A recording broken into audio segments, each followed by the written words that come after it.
अस्सलाम वालेकुम नाजरीन, आप देख रहे हैं प्रोग्राम क्लैश। मेरा नाम है आयशा यूसुफ। नाजरीन, पिछले तकरीबन 1 से 1.5 हफ्ते से हम ये सुन रहे हैं चारों तरफ से, सिर्फ एक जमात नहीं, चारों तरफ से हमें आवाज़ें सुनाई दे रही हैं कि डील डील कौन कर रहा है ये डील। पहले जरदारी साहब की जानिब से जो एक बात की गई कि हमसे फार्मूला मांगा गया है और हमने ये कहा कि पहले इनको घर भेजें, उसके बाद हम फार्मूला देंगे और फिर हालात को ठीक भी करेंगे। और उसके बाद नून लीगी रहनुमाओं की जानिब से एक ऐसा तासुर उनकी बातों से मिला कि पता नहीं क्या होने वाला है और शायद नून लीग की डील हो गई है और नवाज शरीफ साहब जो हैं वो शायद किसी डील के नतीजे में मुल्क में वापस आने लगे हैं। इन सारी बातों को से जो तासुर बना उसको तक़वियत मिली वज़ीर आज़म इमरान खान साहब के बयान से, जिसमें उन्होंने ये कहा कि ऐसा माहौल बनाने की कोशिश की जा रही है कि नवाज शरीफ साहब की सज़ा जो है उसको ख़त्म किया जाए। इन सारी बातों की ज़रूरत पड़ती क्यों है? बिलावल भुट्टो जरदारी साहब ने आज गड़ी खुदा बख्श में ये कहा कि पीपल्स पार्टी डील की सियासत पर यकीन नहीं रखती है। तो मेरा सवाल यही है कि जब डील की बात नहीं है, किसी की कहीं पर डील नहीं हो रही है, तो फिर ये सफाइयाँ देने की ज़रूरत क्यों पड़ती है? शेख रशीद साहब जो है उन्होंने भी जो प्रेस कॉन्फ्रेंस की उसमें उन्होंने कहा कि हमारे सर से किसी का हाथ नहीं उठा, इस्टेब्लिशमेंट हमारे साथ है और इदारे 20-20 साल की पॉलिसियाँ बनाते हैं। इस बात का क्या मतलब है, ये हम जानने की कोशिश करेंगे। दूसरी तरफ राना शमीम जो है उनके बयान हल्फी से मुतालिक एक नया हंगामा शुरू हो गया है कि वो दस्तखत कहाँ पर किया गया था।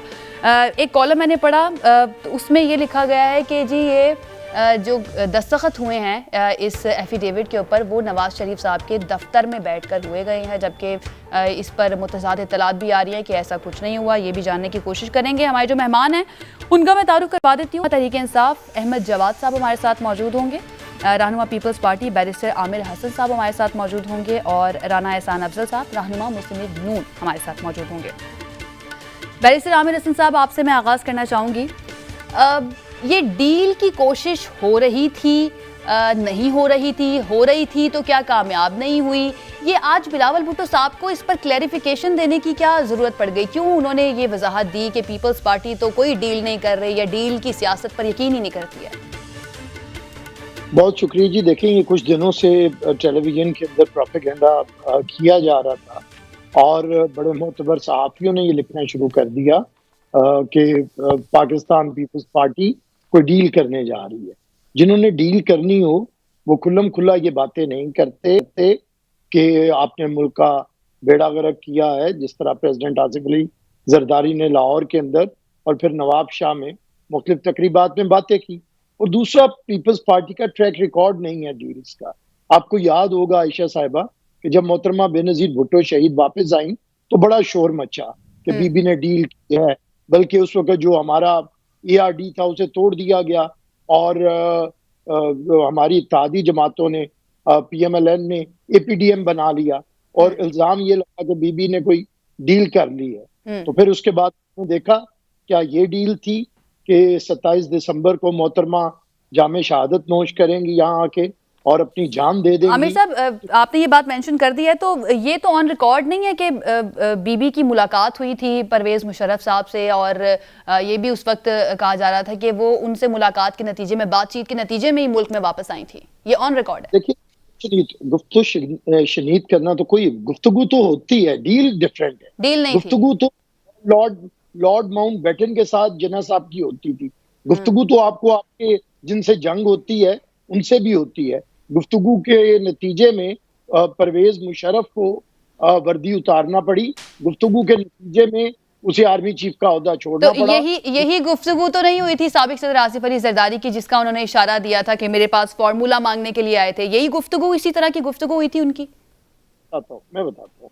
मोहतरमा के आने से मियाँ साहब भी वापस आए और पाकिस्तान के अंदर सियासी क़यादत वापस आई। जो प्रेसिडेंट जरदारी ने बात की है, देखिए गुफ्तगू तो होती है, कभी सलामती के इजलासों में होती है।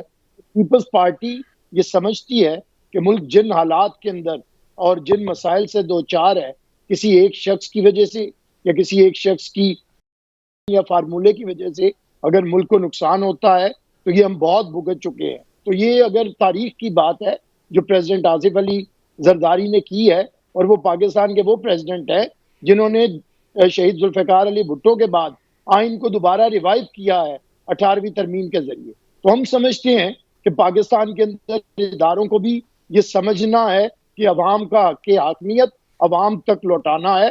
किसी डील के नतीजे में सियासत करना, किसी डील के नतीजे में इक़्तिदार में आना, पाकिस्तान पीपल्स पार्टी इसे काबिल शर्म अमल समझती है। और हम समझते हैं कि जब भी आया जाए अवाम के वोटों से आया जाए, और हम अवाम के वोटों से ही आते हैं। जो आज बिल्कुल चेयरमैन ने ठीक है बात आमिर साहब, बिल्कुल ठीक है, लेकिन ये जो सवाल मैं आपसे करी हूँ ये मैंने पहले भी अपने प्रोग्राम में पीपल्स पार्टी के काफ़ी रहनुमाओं से किया, लेकिन किसी ने भी इसका मुझे जवाब उस तरह से नहीं दिया। शायद मेरी नाअहली है, मैं अपना सवाल उनको सही तरह से समझा नहीं पाई हूँ। क्या जरदारी साहब के पास कोई बातचीत के लिए, चले डील के लिए नहीं, हम नहीं मानते डील को, बातचीत के लिए कोई आया था, उनसे किसी ने कोई फॉर्मूला मांगा था? कौन था वो? जब उनसे ये नाम पूछते हैं तो उसके बाद कोई जवाब नहीं होता। कोई कहता है पीपल्स पार्टी का रहनुमा के हो सकता है किसी दूसरी सियासी जमात की वो बात कर रहे हो, कोई कहता है हो सकता है अवाम की वो बात कर रहे हो। तो किसने उनसे फॉर्मूला मांगा था? कौन आया था बातचीत करने के लिए? देखिए, कोई स्पेसिफिक बात नहीं है जिस तरह आपने कहा, लेकिन बहरहाल अगर कोई एस्टेब्लिशमेंट से भी आया तो बातचीत तो होनी चाहिए। अगर एस्टेब्लिशमेंट आज इस चीज पे निदामत है कि उनकी वजह से नाअहल लोगों को और ऐसे लोगों को इक़्तिदार सौंप दिया गया है जिनका कोई तजुर्बा नहीं था और उन्होंने मुल्क को नुकसान पहुंचाया, तो जाहिर है वो लोग अब जो मुसल्लमा क़यादत है, जिन्होंने मुल्क को बहरानों से निकाला है, उनके पास आते होंगे। लेकिन पाकिस्तान पीपल्स पार्टी बड़ी क्लियर है कि हमने इस हुकूमत को खत्म करके जमहूरी तरीके से इक़्तिदार मुंतकिल करके पार्लिमान को बार बना के और पाकिस्तान के मसाइल को हल करना है, और हम कर चुके हैं। चले, शुक्र है आपने ये तो माना कि एस्टैब्लिशमेंट से डील नहीं की बात नहीं हुई, बातचीत हुई होगी कि उन्होंने मान लिया है इस बात को। ठीक है, एटलीस्ट आपने इस चीज़ को मान लिया है। राना एहसान साहब, फिर नवाज शरीफ साहब वापस आ रहे हैं, और जिस तरह से मैं देख रही थी ख्वाजा आसिफ साहब को, ख्वाजा साद रफ़ीक साहब को, सरदार अयाज सादिक साहब, जिस तरह से वो कह रहे थे कि बस एकदम से पता नहीं क्या होने वाला है मुल्क की सियासत में, वो वापस आ जाएंगे और मैं जा रहा हूँ उनको लेने के लिए। तो आ रहे हैं नवाज शरीफ साहब वापस? बिस्मिल्लाहिर्रहमानिर्रहीम, बहुत शुक्रिया। पहले मैं ये डील के ऊपर बात करना चाहूंगा अगर आप इजाजत दें। देखिए, आज जो इंटीरियर मिनिस्टर थे पीटीआई के शेख रशीद साहब, उन्होंने डील का इतराफ किया। उन्होंने कहा है कि आज भी हमारे सर पे उनका हाथ है। क्या आइन कहता है कि आप जो ये इदारे हैं वो किसी के सर पे हाथ रखें? ये आइन में लिखा हुआ है। इसका क्या मतलब है? इसका मतलब है कि उन्होंने इतराफ किया कि ये हाइब्रिड निजाम है, उनके सर पे किसी का हाथ है और उस हाथ की वजह से आज वो यहां बैठे हुए हैं। तो ये तो मुझे तो देखिए, इससे बड़ा इल्जाम, ये जो उनका जो डायलॉग है कि हमारे सर पे हाथ है, इससे बड़ा इल्जाम वो लगा ही नहीं सकते। और ये इतराफ जुर्म है कि ये जो हाइब्रिड निजाम चल रहा है उसका इतराफ है। तो अब डील तो ये है, इसको डील आप कहते हैं। हमारी जो बातचीत हो रही है कि मियां नवाज शरीफ वापस आएंगे नहीं आएंगे, देखें अब हमारा क्या मौकफ है। हमारा ये मौकफ है कि जो ईवीएम का मामला था उसके अंदर भी इनके कोएलिशन पार्टनर्स इनसे नाला थे और वो ईवीएम के हक में नहीं थे, लेकिन आखिरी दिन पुरस्रार कॉलों के ऊपर जो है वो सारे एक पेज पे आ गए। तो अगर कोई बातचीत होगी तो वो यही होगी कि आप अपने आईनी दायरा कार में काम करें और पीछे हट जाएं, जो कि आपका आइन कहता है। तो अगर आइन की इंप्लीमेंटेशन को आप डील कहती हैं तो वो पीडीएम हो या पीएमएलएन हो, वो इससे बढ़ के कोई और बातचीत नहीं होगी। अगर किसी से कोई बातचीत भी होगी वो इसी बेसिस के ऊपर होगी। और मियां नवाज शरीफ अभी तक कोई बातचीत हुई है? चले, हम डील की बात ही नहीं कर रहे हैं, भूल जाते हैं हम डील को, डील हमें नहीं पता क्या होती है। बातचीत हुई है क्या मुस्लिम लीग नून की नवाज शरीफ साहब की वापसी से मुताल्लिक कि वो वापस आ सकते हैं, हालात ऐसे कोई साजगार हो जाएं?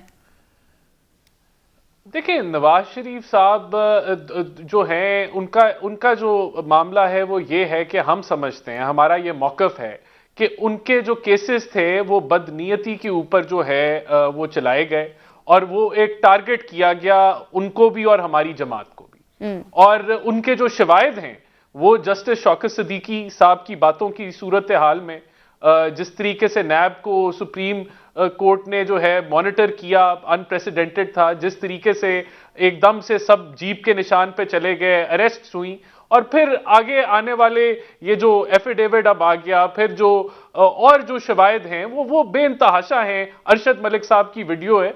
तो हमारा ये मौक़िफ़ है और हम ये बिलीव करते हैं कि जब अदालतों को और अदालती अभी रस्ते भी आगे बाकी हैं, मियां नवाज शरीफ के पास भी हैं और मरियम नवाज के पास भी हैं। तो जब जो कोई अगर कोई प्रेशर है वो उतरता है, जो कि तासर आ रहा है, इस एफिडेविट से भी आ रहा है, और कि ये मेलाफाइड के साथ ये मामला किए गए थे, तो हम समझते हैं एक न्यूट्रल जुडिशरी में ये केसेस खत्म हो जाएंगे मियां नवाज शरीफ के। जहां प्रेशर कोई नहीं होगा या एक न्यूट्रल सूरत हाल होगी, वहां हम समझते हैं ये सजाएं गलत हैं। साहब,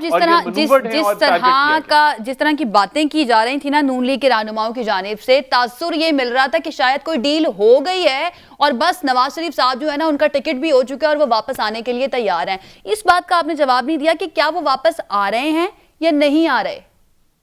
देखिए, इस चीज का जवाब यह है कि अभी इस वक्त जो पीटीआई की सूरत हाल है वो बड़ी खराब है। उनके पास moral authority, ethical authority KP का इलेक्शन हारने के बाद और जो तसलसल ज़िमनी इलेक्शंस का चल रहा है जिसमें ये बदतरीन तरीके से हारे हैं, मेरे ख्याल से इनका वक्त अब खत्म होने को है और इनकी किश्ती से लोग अब छलांगे मार के आएंगे।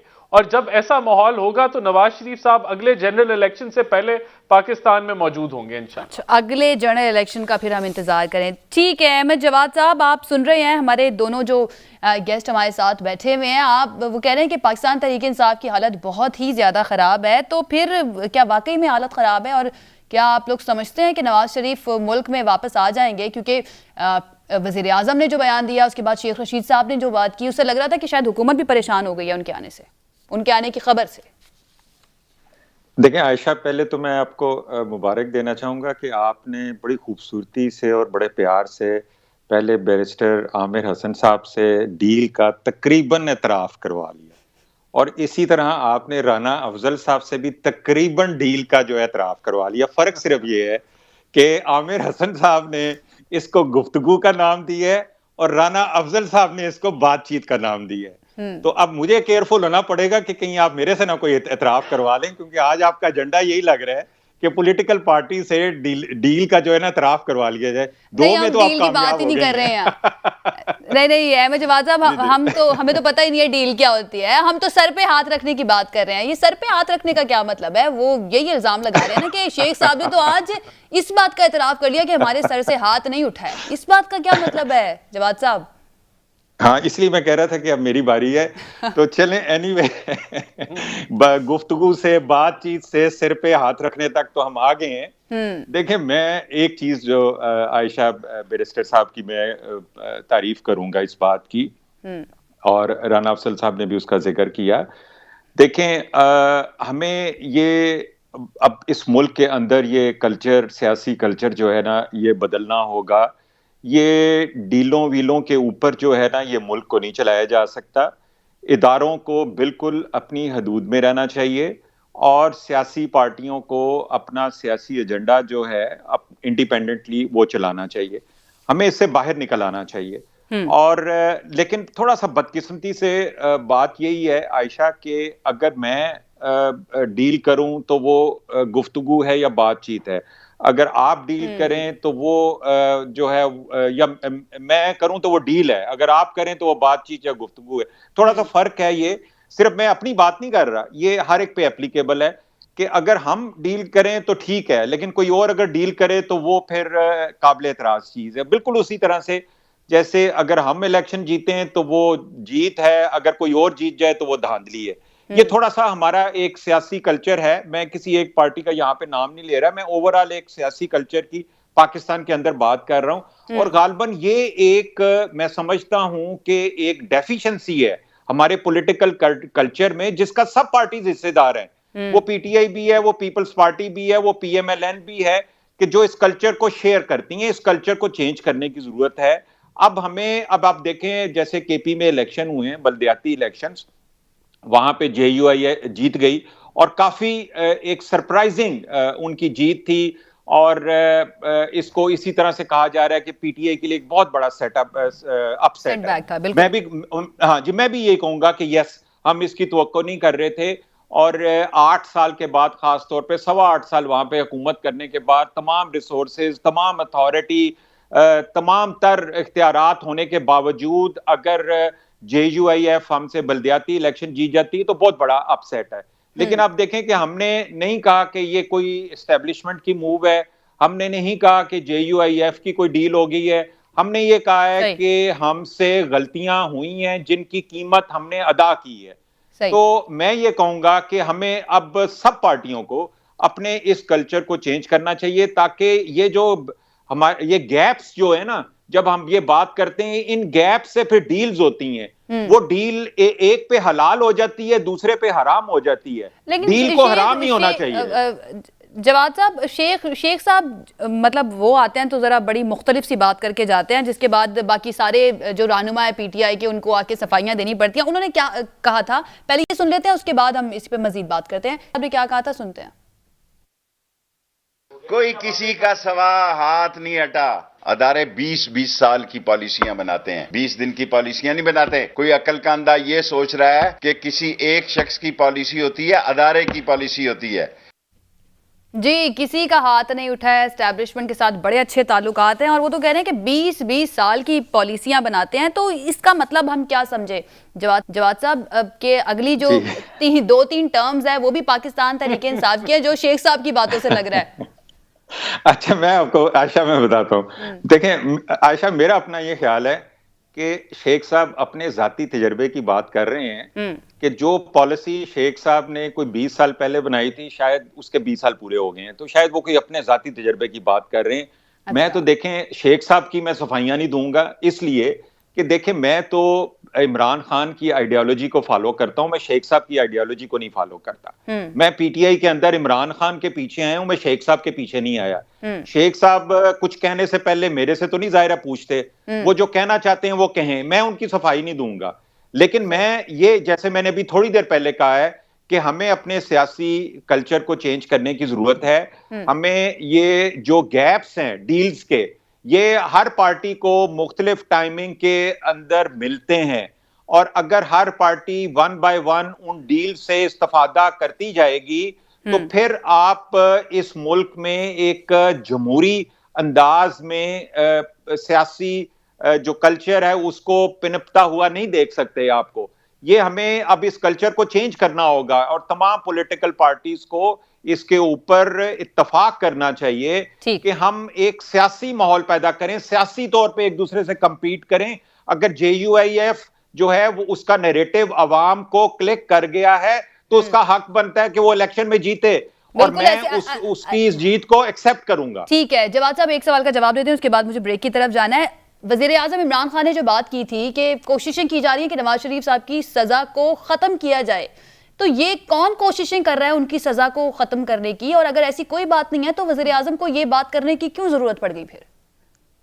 देखें, अगर मैं भी वजीर आजम की जगह पे हूं या कोई भी, मैं समझता हूं कि इस वक्त हमारे मुआशरे के अंदर जो भी कोई वेल रेड हो, आप अगर अपने मीडिया में, कॉलम्स में, यूट्यूब्स के ऊपर हर जगह आप देखें तो 24 घंटे आपको हर थोड़ी देर बाद एक यूट्यूब का एक जो है ना वो नैरेटिव मिलेगा कि जी बस नवाज शरीफ साहब ने फाइनल कर लिया है। कुछ पंजाबी में चल रहे होते हैं, कुछ उर्दू में चल रहे होते हैं, मुख्तलिफ जबानों में वो नैरेटिव्स चल रहे हैं। और वो बिल्कुल ठीक कहा है प्राइम मिनिस्टर इमरान खान ने कि एक ऐसा माहौल पैदा करने की कोशिश की जा रही है कि जिससे ये तासुर उभरे कि मियां नवाज शरीफ या PMLN की एस्टेब्लिशमेंट के साथ डील हो गई है, जिसके नतीजे में मियां नवाज शरीफ वापसी का सफर करने वाले हैं, और वापसी के सफर का मतलब यह है कि उनकी सजा को खत्म कर दिया जाए। यानी हुकूमत को कोई प्रॉब्लम नहीं है, कोई परेशानी नहीं है नवाज शरीफ साहब के वापस आने से? देखें, वापस आने से कोई परेशानी नहीं है, लेकिन अगर कोई खुफिया हाथ इसमें इन्वॉल्व हैं तो मैं कहूंगा कि ये एक वही गलत चीज जिसका मैं जिक्र कर रहा था, ये नहीं होना चाहिए। वापस तो जरूर आना चाहिए। तो क्या कोई है खुफिया हाथ आपके पास? ऐसी कोई इत्तलात है कि कोई खुफिया हात मुलव्विस है? नहीं नहीं, देखें मेरे पास कोई ऐसी या हमारी पार्टी में कोई ऐसी इंफॉर्मेशन नहीं। तो नहीं, वो शेख साहब के हाथ पे है। वो शेख साहब के लिए खास तौर पे, हमारे लिए नहीं है। तो इसलिए देखें, हमारी नॉलेज में कोई खुफिया हाथ नहीं है, लेकिन देखें परसेप्शन या तासुर ऐसा पैदा किया जा रहा है कि बस नवाज शरीफ साहब आ रहे हैं और हमें नवाज शरीफ साहब के आने से हरगिज किसी किस्म की कोई तकलीफ नहीं है। वो पाकिस्तान के 3 दफा प्राइम मिनिस्टर रहे हैं, वो इस मुल्क के शहरी हैं, वो पाकिस्तान की सेकंड लार्जेस्ट पार्टी के चेयरमैन हैं, वो कायद हैं, वो एक मुल्क की बड़ी आबादी जो है उसको वो फॉलो करती है, उनका हक बनता है कि वो वापस आए। हमें हरगिज किसी किस्म का कोई ठीक है, हुकूमत को कोई परेशानी नहीं उनके वापस आने से। ठीक हो गया, हमें यहाँ पे एक ब्रेक लेनी है, वापस आएंगे तो मजीद इस पर बात करेंगे। Stay with us. जी नाज़रीन, ब्रेक के बाद खुशामदीद। आमिर हसन साहब, मैं आपसे आगाज़ करना चाहूँगी सेगमेंट का कि आज गड़ी खुदा बख्श में हमने देखा कि बड़ा सरप्राइजिंग था। आसिफ अली जरदारी साहब के बारे में पहले कहा जा रहा था कि वो इस्लामाबाद में ही मौजूद हैं, और मैं सोशल मीडिया भी देख रही थी, बड़े सहाफ़ियों ने उनके बारे में लिखा हुआ था कि अब देखें, समझ आ रहा है आपको कि जरदारी साहब गड़ी खुदा बख्श में नहीं है इस अहम मौके पे, बल्कि इस्लामाबाद में बैठे हुए हैं। तो वज़ीर आज़म की परेशानी जो है उसका अंदाज़ा आप इस बात से लगा सकते हैं। लेकिन अचानक से वो गड़ी खुदा बख्श पहुँचे, ये प्री प्लान था या क्या? मतलब आप लोगों ने ये सोचा हुआ था इस तरह से करना है, या अचानक से उनकी आमद हुई है? मैं समझता हूँ इतनी बारीक बीनी से अगर मीडिया जायजा लेता है, मेरा ख्याल है कि ये जो एकदम से अफवाहें फैलाना शुरू कर दी जाती हैं वो कोई अच्छा नहीं है। खुद वो जो लोग या ऐसे सहाफ़ी जो फैलाते हैं उसका नुकसान होता है। कोई हमारा प्री नहीं था, आसिफ अली जरदारी साहब ने आना था, लेकिन कल मौसम खराबी की वजह से जहाज नहीं आ सका। लेकिन क्योंकि ये मोहतरमा का यौम शहादत था 14वां, और हमेशा से प्रेसिडेंट आसिफ अली जरदारी भी, चेयरमैन बिलावल भुट्टो भी शरीक होते हैं, तो फिर जैसे ही मौसम बेहतर हुआ वो इस्लामाबाद से वापस आए और आपने देखा वो शरीक हुए। लेकिन इसके दौरान आपने चंद घंटों में देखा कि किस तरह अफवाह साजी का बाजार गर्म होता है, और किस तरह हमारे बहुत दोस्त एक सहाफ़ी हैं, उनका बड़ा गहरा ताल्लुक है नून लीग से, और हमारी दूसरी PDM के बड़े हमदर्द हैं, वो फौरी तौर पे इल्जामात डील के पीपल्स पार्टी पे लगाना शुरू कर देते हैं। लेकिन उन्हें खतरा ये नहीं होता कि कहीं डील पीपल्स पार्टी से हो रही है, उन्हें खतरा ये होता है कि कहीं उनकी फेवरेट जमातों के साथ जो डील हो रही है वो बंद ना हो जाए। तो मैं आपको बता दूं, ना तो पीपल्स पार्टी डिस्क्वालीफाई है, ना पीपल्स पार्टी ने कभी डील की है, ना पीपल्स पार्टी करेगी। हमारी गड़ी खुदा बख्श के अंदर शोहदाए जमहूरियत के जो मज़ारात हैं वो बता रहे हैं कि हमारे शोहदे ने इस्लाम, अवाम, जमहूरियत, मुसावात के लिए जाने दी हैं, और इन्हीं हकूक के लिए हम जद्दोजहद करेंगे। People's party. अच्छा आमिर साहब, आप किस जमात की बात कर रहे हैं? ये कौन से सहाफ़ी हैं जिनकी इतनी फेवरेट जमात है, जिनकी कोई बातचीत या गुफ्तगू चल रही है मुख्तदर हलकों के साथ? हमारे दोस्त हैं सलीम साफी साहब, उन्हें जरा बहुत शौक है, एकदम से आ जाते हैं, लेकिन कोई नहीं, उन्हें भी उनका हक है। तो उनकी फेवरेट जमात कौन सी है? आप क्या समझते हैं, कौन सी फेवरेट जमात है, किसकी डील चल रही है? मेरे ख्याल से उनका झुकाव मौलाना फजलुर रहमान और PMLN की तरफ से है, दोनों की तरफ है, शुरू से है उन्हें देख, और हमें इस पे कोई एतराज नहीं है। लेकिन वो उनकी तारीफें जरूर करें, हम पे शक व शुबा करने की क्या जरूरत है? हमें हमारा रिकॉर्ड है, हम पहले बता चुके हैं। देखिए आयशा साहबा, पाकिस्तान के अंदर सीरियस इश्यूज है, हमें कोई भी तो नई हुकूमत बनेगी, नई पार्लियामेंट बनेगी, हम तो इमरान खान साहब को भी कहते रहे, प्रेसिडेंट आसिफ अली जरदारी ने भी कहा, चेयरमैन बिलावल भुट्टो ने भी कहा, जब ये हुकूमत बनी, ये पार्लियामेंट आई कि हाँ इकट्ठे बैठे, और हमारे चेयरमैन साहब ने तो यहाँ तक कहा कि कदम बढ़ाओ इमरान खान, हम तुम्हारे साथ हैं, कि मुल्क को जरूरत कि पूरी मुफाहमत के साथ अच्छे तरीके से आगे बढ़ा जाए। लेकिन आपने देखा कि 3.5 साल के दौरान इमरान खान साहब ने जो एक रूड रवैया रखा है, बिल्कुल, यानी पहले मुफाहिमत की बात की थी, लेकिन अब हमें लग रहा है पीपल्स पार्टी जो है वो फुल मुज़ाहमत के मूड में है, क्योंकि आज बिलावल साहब ने भी और इससे पहले जरदारी साहब ने भी कहा था कि अब लाहौर में आकर वो बैठेंगे, और इस्लामाबाद में और लाहौर में कैंप लगाकर बैठेंगे, और यहाँ से अपनी सियासत जो है ना, स्पेशली पंजाब के अंदर अगर हम बात करें, उसको एक नई रूह फूकने की उसके अंदर कोशिश करेंगे। तो फिर लाहौर का इंतखाब क्यों किया है? यहाँ से क्यों दोबारा से कोशिश की जाएगी पीपल्स पार्टी की जानिब से? पीपल्स पार्टी की बुनियाद लाहौर में रखी गई थी, और पाकिस्तान की सियासत बेरंग रहती है अगर लाहौर उसमें शामिल ना हो। और ये मैं आपको एक बात बताऊं, मैं लाहौर से हूं, पंजाब से हूं। हमारे समाज को जिस तरह जनरल जिया के दौर से लेके आज तक डीपोलिटिसाइज किया गया है कि लाहौरियों के बारे में पीटीआई ने वो प्रोपेगेंडा किया था कि ये कीमे के नान खा के, बिरयानी खा के वोट देते हैं। आपको पता है ये बड़ी बातें मशहूर हुई। तो पाकिस्तान पीपल्स पार्टी को जिस समाज से आप निकालने की कोशिश करते हैं, उस समाज के अंदर फिर सरमाए का इस्तेमाल होता है, नजरियात खत्म होते हैं। पाकिस्तान पीपल्स पार्टी ने फैसला किया है, पहले भी पंजाब की हम जमात रहे हैं, लेकिन अब हम बेस के तौर में बनाएंगे और जो तहरीक लाहौर से शुरू होती है वो हुकूमत कभी नहीं रह सकती। कायदे अवाम शहीद जुल्फिकार अली भुट्टो ने जनरल अयूब के खिलाफ यहाँ से तहरीक शुरू की, मोहतरमा बेनजीर भुट्टो शहीद ने जनरल जिया के खिलाफ और फिर जनरल मुशर्रफ के खिलाफ यहाँ से तहरीक शुरू की। तो इंशाअल्लाह ताला आप देखेंगे कि लाहौर और पंजाब का समाज आगे बढ़ के पूरे पाकिस्तान। ठीक है, अब देखते हैं कि मुस्लिम लीग नून और पाकिस्तान तहरीक इंसाफ इसके लिए तैयार है या नहीं है। राना एहसान साहब, आपसे मैंने सवाल करना है, लेकिन उससे पहले बिलावल भुट्टो जरदारी साहब ने तनकीद की है। ऑपोजिशन जमातें जो हैं वो खुद भी वैसे हैं ऑपोजिशन, लेकिन बाकी जमात खासतौर पे नून लीग ही है, क्या कहना था उनका वो सुन लेते हैं, उसके बाद मैं आपसे सवाल करती हूँ। जी सुनते हैं। इस्तीफा देने के हक में थे, जो इलेक्शन से ना लड़ने के हक में थे, वो भी इलेक्शन के मजा कर रहे हैं, वो भी मुकाबला करने को तैयार है। जी राना एहसान साहब, जो इस्तीफा जो है उन्होंने मांगा, उनकी जमात ने कहा कि इस्तीफे जो हैं वो होने चाहिए, और फिर नून लीग ने पहले बैकआउट कर लिया और उसके बाद दोबारा से बात हुई इस्तीफों की। ये इस्तीफों का मसला क्या है? जब इस्तीफे देने का फैसला होता नहीं है तो फिर इसके बारे में शोर क्यों मचाया जाता है कि बस हम इस्तीफे अब देने वाले हैं? और बिलावल साहब की बात का क्या जवाब देंगे आप? देखें, जो पार्लिमानी जमहूरियत के अंदर जो है वो गवर्नमेंट होती है और ऑपोजिशन होती है, ये दो सतून हैं जो पार्लिमानी जमहूरियत को चलाते हैं। इस्तीफों का कॉन्सेप्ट ये था कि अगर ऑपोजिशन मुत्तहद होके इस्तीफे देती है तो एक सतून जो पार्लिमानी जमहूरियत का है वो निकल जाता है, तो ये सिस्टम जो है ये हुकूमत गिर जाएगी।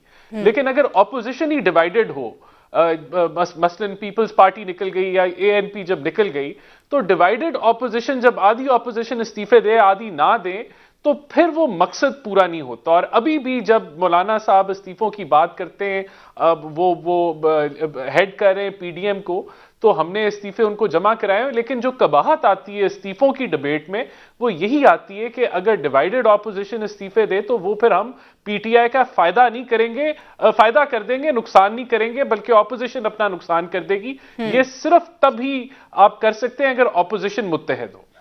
सही। अच्छा ये बताइए, आजकल ये नून लीग और पाकिस्तान पीपल्स पार्टी में इतनी दूरियां क्यों हैं? इतने एक दूसरे के खिलाफ सख्त बयानात क्यों दिए जा रहे हैं? आखिर ऐसा हुआ क्या है दोनों जमातों के दरमियान? देखिए, मैं समझता हूं कि जब इलेक्शन का टाइम आता है तो ऑब्वियसली फिर हर पार्टी जो है अपने मैनिफेस्टो के ऊपर जो है वो इलेक्शन लड़ती है। अभी ये जो केपीके में इलेक्शन हुए, उससे पहले खानेवाल का हुआ और फिर उससे पहले लाहौर का हुआ।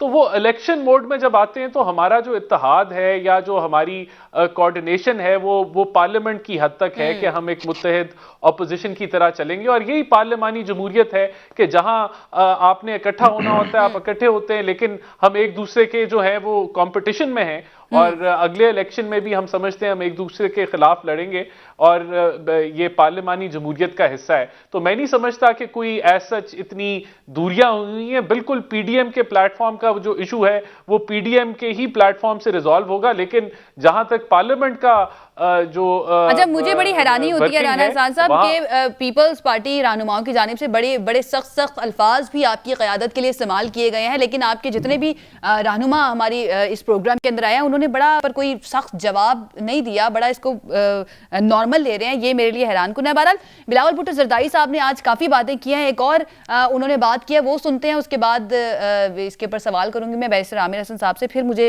अहमद जवाद साहब की जानिब बढ़ना है। सुनते हैं। हमने पार्लियामान को सारे पावर्स दिए थे, मगर कभी कोई आरओ इलेक्शन तो कभी कोई आरटीएस का इलेक्शन, कभी किसी चौधरी को इस्तेमाल किया गया तो कभी किसी निसार को इस्तेमाल किया गया। जी आमिर हसन साहब, जरा मुख्तसरन यह बता दीजिएगा, ये चौधरी और ये निसार, ये किसकी तरफ इशारा कर रहे हैं बिलावल साहब? देखिए, पाकिस्तान के अंदर चौधरी इफ्तिखार चौधरी है और निसार साकिब निसार है, और ये कोई ऐसी बात नहीं है पाकिस्तान के अंदर। फिर जिस तरह इफ्तिखार चौधरी ने हमारी हुकूमत के दौरान 2008 से 2013 के दौरान सदर मुमलिकत कटहरे में, वजीर आजम कटहरे में, वज़रा कटहरे में कोई हम एग्रीमेंट करते थे बिजली के मंसूबों का, तो उसे वो उड़ा के रख देते थे। रोज ब्यूरोक्रेट्स से कटहरे के अंदर खड़े करके 5 साल हमें हुकूमत नहीं करने दी गई। और उसके बाद साकिब निसार वाला भी जो तमाशा है, उसे बाद में फिर PMLN ने भी कहा।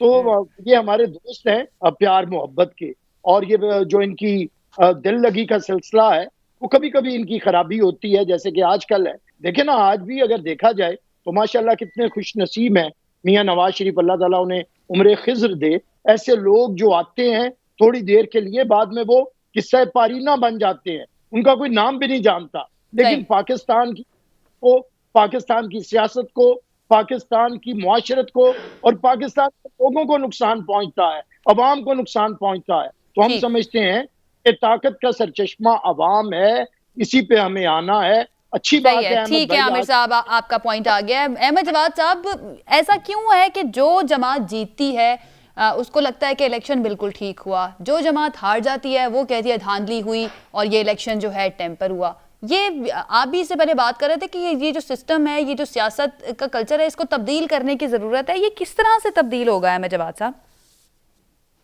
देखें आयशा, उसका आगाज तो हो गया है। आप देखें केपी में इलेक्शन PTI हारी है, हमने कोई इल्जाम नहीं लगाया, हमने उस शिकस्त को एक्सेप्ट किया है और JUI की जीत को भी एक्सेप्ट किया है। अच्छा, नो डाउट, इसको वाकई में अप्रिशिएट करना चाहिए कि पाकिस्तान तहरीक इंसाफ ने किसी पर इल्जाम नहीं लगाया, लेकिन सिर्फ इस चीज़ को एक्सेप्ट कर लेना कि ठीक है हम हार गए हैं, किसी पे धांधली का इल्जाम नहीं लगा रहे, कोई तशवीश नहीं पाई जाती है पाकिस्तान तहरीक इंसाफ के अंदर? घर आप लोग कहते हैं खैबर पख्तूनख्वा को अपना, वहां पर ये बल्दियाती इलेक्शन हार जाना, इट्स अ बिग थिंग। जी आयशा, बिल्कुल तशवीश होनी चाहिए। मैंने कहा ना कि हम तकरीबन 8.25 साल हमने केपी में हुकूमत की है। 2018 के इलेक्शन में केपी के अवाम ने बड़ा अनप्रेसिडेंट तरीके से दूसरी दफा PTI को चांस दिया और एक बड़ी अक्सरियत के साथ PTI हुकूमत में आई। हमारे पास तमाम रिसोर्सेज थे, अथॉरिटी थी, सब कुछ था। लेकिन उसके बाद अगर बल्दियाती इलेक्शन में तहरीक इंसाफ अगर हार जाती है तो ये बहुत बड़ी तशवीश की बात है। इसका कोई ना कोई जिम्मेदार है, इसका जिम्मेदार तंजीम है या इसकी जिम्मेदार सूबाई हुकूमत है। ये तो अब एक रिव्यू कमेटी बनी है जो इन तमाम मामलात को देखेगी कि क्या हुआ। लेकिन जहां तक तशवीश का ताल्लुक है, बिल्कुल ये बहुत बड़ा कंसर्न है हमारे लिए और इसको एक तरह से मैं ब्लेसिंग इन डिस्गाइज समझता हूं। स्पेशली खैबर पख्तूनख्वा में अगर हम देखें, वैसे तो बाकी सूबों में भी नजर आता है थोड़ा बहुत ही, लेकिन खैबर पख्तूनख्वा में इन बल्दियाती इलेक्शन के दौरान भी और उसके बाद भी एक दूसरे के ऊपर जो इल्जामात लगाने का सिलसिला है वो बड़ा तशवीशनाक है। उस सिलसिले में क्या कुछ हुआ है अभी तक? क्या वज़ीर आज़म तक डेफिनेटली वो बातें पहुंची होंगी? उस बारे में क्या हो रहा है और जिम्मेदारों का तयन जो है वो कब तक किया जाएगा कि किस वजह से हारे?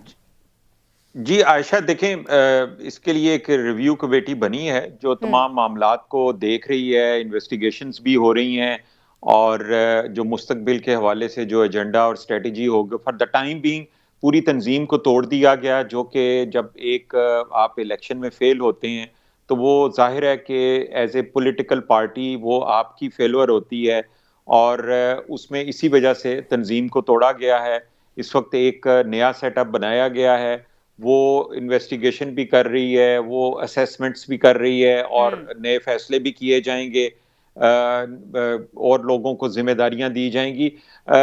ये मेरे ख्याल में तो ये एक अच्छा इंडिकेटर है कि बजाय इसके कि हम बैठे रहते कोई एक्शन लिए बगैर और सिर्फ इल्जामात के सहारे बैठे रहते, तो फिर 2023 में हमें इससे भी बड़ा सरप्राइज मिल सकता था। तो मैं समझता हूं कि ये ब्लेसिंग इन डिस्गाइज है कि हमें टाइम पे वेकअप कॉल मिल गई। अभी तकरीबन 1.5 साल का अरसा है और इस 1.5 साल में अगर हम चाहेंगे तो इंशाल्लाह जो डेफिशिएंसीज हैं, अगर हमने उसकी सही तरह से असेसमेंट की, सही तरह से वैल्यूएशन की, अपने लेसन्स को हमने लर्न किया और रेक्टिफिकेशन की, प्रॉब्लम्स को आइडेंटिफाई किया, तो हम सोल्यूशन सामने लेके आए, तो फिर हमें 2023 से पहले दोबारा एक कमबैक भी मिलेगा और इंशाल्लाह अवाम का अगर एतमाद अगर नीचे गया है तो वो दोबारा ऊपर भी आ सकता है। अच्छा, एक बात बता दें, फिर हमें एक ब्रेक की तरफ जाना है। महंगाई कम होगी जवाद साहब?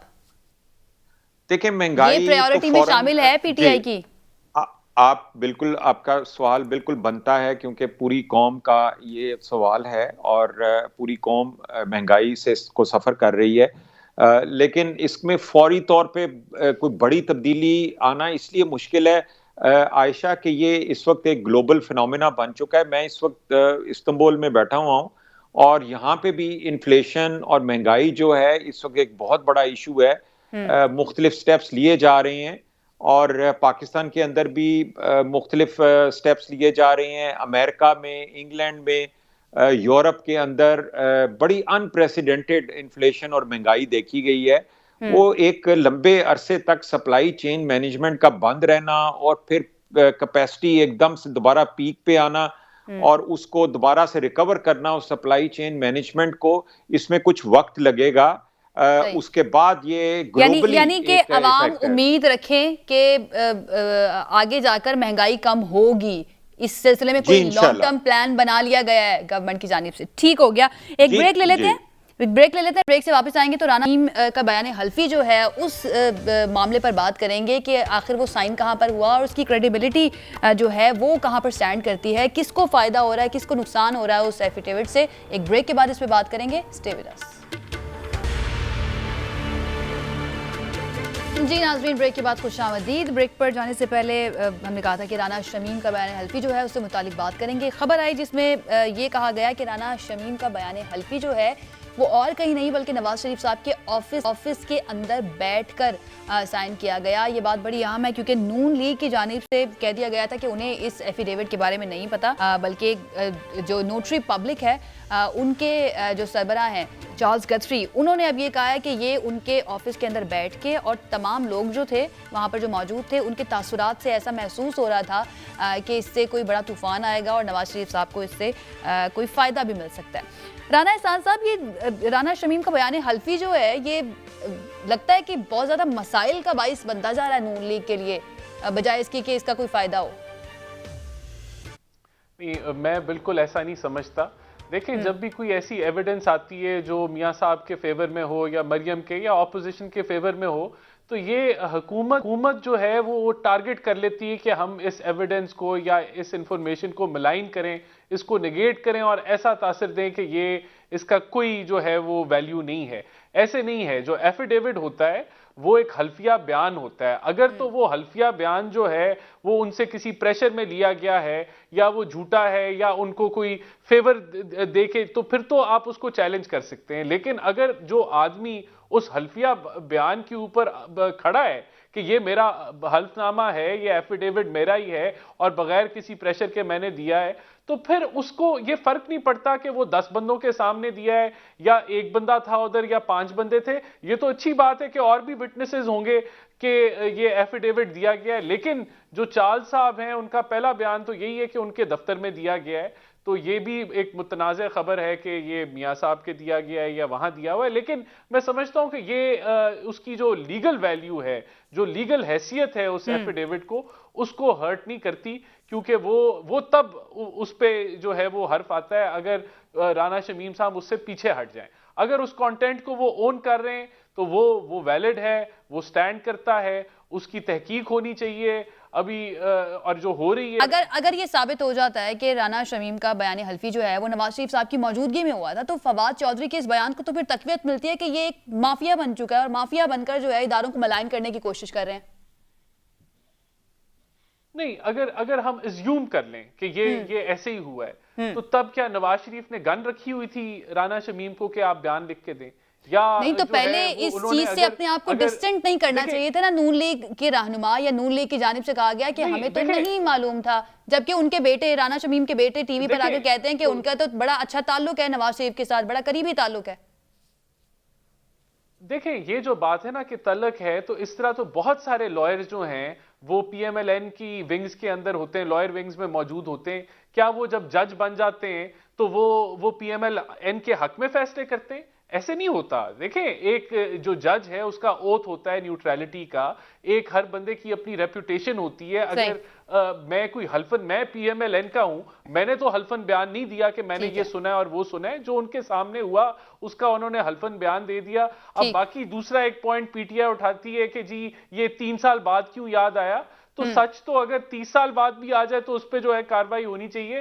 ये जब भी आए, जब भी एविडेंस जो है वो अहम केसेस की समाअत से पहले जब इस तरह की चीजें या इस तरह के सबूत मुबैना तौर पर सामने आते हैं तो फिर सवाल तो उठता है। ठीक है, आपका पॉइंट आ गया। बैरिस्टर साहब, एज ए बैरिस्टर जरा इसके ऊपर आप एक कमेंट कर दीजिएगा कि क्या इस चीज की ज्यादा अहमियत है कि ये एफिडेविट किस जगह पर या किसकी मौजूदगी में साइन हुआ, या फिर इस चीज की ज्यादा अहमियत होगी कि इसका कंटेंट क्या है?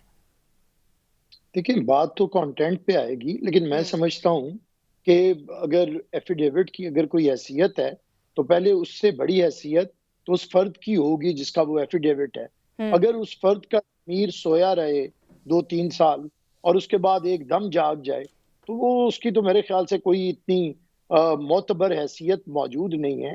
लेकिन हम समझते हैं कि पाकिस्तान के अंदर ये जो जजों के ऊपर असरअंदाज होने की कोशिश की जाती रही है, कभी मलिक क्यूम की वीडियोस आई और जब वो आई और फिर तहकीक हुई और पता चला कि किस तरह लोगों ने मोहतरमा बेनजीर भुट्टो शहीद को और प्रेसिडेंट आसिफ अली जरदारी को सजा देने के लिए कहा, वो शोरा आफाक आपको पता है। तो हम तो किसी को समझते हैं कि जजों को इन मामलात के अंदर मुलव्वस होना नहीं चाहिए, और मैं नहीं समझता कि राना शमीम बयान की कोई हैसियत होगी। अगर हैसियत होती तो वक्त पे बोलते, वक्त के बाद बोलने का कोई फायदा नहीं, वो उसमें कोई ना कोई मुफाद। ठीक है, अहमद जवाद साहब, ये बताइए, काफी हलचल मची हुई है इस एफिडेविट को लेकर, काफी अरसे से मची हुई है, तो किस तरह से इस बयान हल्फी की तहकीकात हो कि दूध का दूध और पानी का पानी हो जाए?